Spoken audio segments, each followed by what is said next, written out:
വീണ്ടും ഒരു പ്രധാനപ്പെട്ട വാർത്തയിലേക്ക് തന്നെയാണ്. ശബരിമല സ്വർണ്ണ കവർച്ചയിൽ പ്രതിയായ തിരുവിതാംകൂർ ദേവസ്വം ബോർഡ് മുൻ പ്രസിഡന്റ് എ പത്മകുമാറിന്റെ റിമാൻഡ് കാലാവധി നീട്ടി. ആദ്യം രജിസ്റ്റർ ചെയ്ത കട്ടളപ്പാളി കേസിലാണ് നടപടി. ഹൈക്കോടതിയുടെ അവധിക്കാല ബെഞ്ചാണ് ഹർജി പരിഗണിച്ചത്. 14 ദിവസത്തേക്കാണ് റിമാൻഡ് കാലാവധി നീട്ടിയിരിക്കുന്നത്. അതേസമയം ദ്വാരപാലക ശില്പത്തിലെ സ്വർണം കവർന്ന കേസിൽ പത്മകുമാർ നൽകിയ ജാമ്യാപേക്ഷയിൽ ജനുവരി 7-ന് വിധി പറയും. കൊല്ലം വിജിലൻസ് കോടതിയാണ് ഈ കേസ് പരിഗണിക്കുന്നത്. ശബരിമലയിലെ സ്വർണ്ണ കവർച്ചയിലാണ് ഇപ്പോൾ പ്രതിയായ തിരുവിതാംകൂർ ദേവസ്വം ബോർഡ് മുൻ പ്രസിഡന്റ് പത്മകുമാറിന്റെ റിമാൻഡ് കാലാവധി നീട്ടിയെന്നൊരു വാർത്തയെത്തുന്നത്.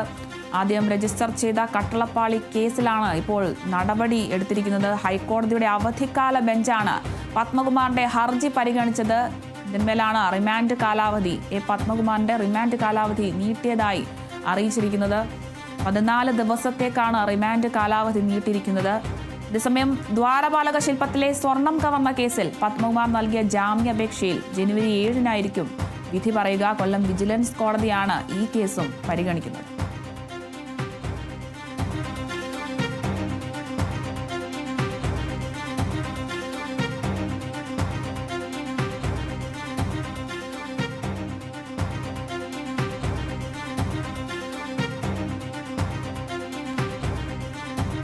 ശബരിമല സ്വർണ്ണ കവർച്ചയിൽ പ്രതിയായ തിരുവിതാംകൂർ ദേവസ്വം ബോർഡ് മുൻ പ്രസിഡന്റ് പത്മകുമാറിന്റെ റിമാൻഡ് കാലാവധി നീട്ടി എന്നൊരു വാർത്തയാണ് ഇപ്പോൾ ലഭിക്കുന്നത്.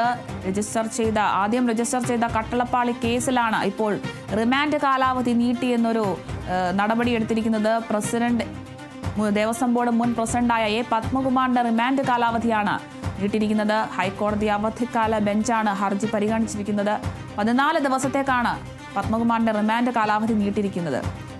ദ്വാരപാലക ശില്പത്തിലെ സ്വർണം കവർന്ന കേസിൽ പത്മകുമാർ നൽകിയ ജാമ്യാപേക്ഷയിൽ ജനുവരി 7-നായിരിക്കും വിധി പറയുക. കൊല്ലം വിജിലൻസ് കോടതിയായിരിക്കും ഈ കേസ് പരിഗണിക്കുന്നത്.